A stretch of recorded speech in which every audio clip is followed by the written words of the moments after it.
আলোকিত করেছেন। 7 বছর বয়স হযরতে আলী রাদিয়াল্লাহু তাআলা আনহু। কয় বছর? 7 বছর থেকে 12 এর মধ্যে, কেউ বলেন 8, কেউ বলেন 10, কেউ বলে 7। এর মধ্যে হযরত আলী রহমতের নবীর হাতে হাত লাগাইয়া কালেমাওয়ালা হয়ে গেলেন। এতদিন ছিলেন হযরত আলী চাচাতো ভাই, এখন হয়ে গেলেন রাসূলের সাহাবী। কি হয়ে গেলেন? সাহাবী। কিছুদিন পরে হবেন রাসূলের জামাতা হবেন। এই যুবক, কিয়ামতের ময়দানে আল্লাহ যদি জিজ্ঞাসা করেন, যুবক কিশোর বয়সে, অল্প বয়সে কে আমার মুহাম্মদের হাতে ইসলামের ঝান্ডা উঁচু করার শপথ নিয়েছ?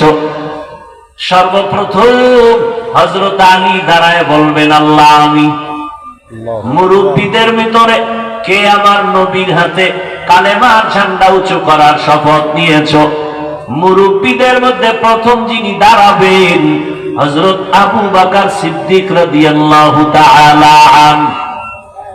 আল্লাহ যদি বলেন নারীদের ভিতরে সর্বপ্রথম আমার নবীর হাতে কালেমার পতাকা উড্ডীন করার জন্য কে শপথ নিয়েছ? কে দাঁড়াবেন? খাদিজা রাদিয়াল্লাহু আনহা। আরে আম্মা জানেরা, এটা হলো নারীদের ক্ষেত্রে, যুবক এবং বৃদ্ধদের ক্ষেত্রে। কিন্তু সমষ্টিগতভাবে রাসূলের হাতে প্রথম কালেমার পতাকা উড্ডীনের শপথ যিনি নিয়েছেন তিনি কোন পুরুষ না, একজন নারী, খাদিজা রাদিয়াল্লাহু আনহা। 7 বছর থেকে 12 এর মধ্যে হযরত আলী রাসূলের হাতে গেলেন। ও যুবক, তোমার বয়স কত?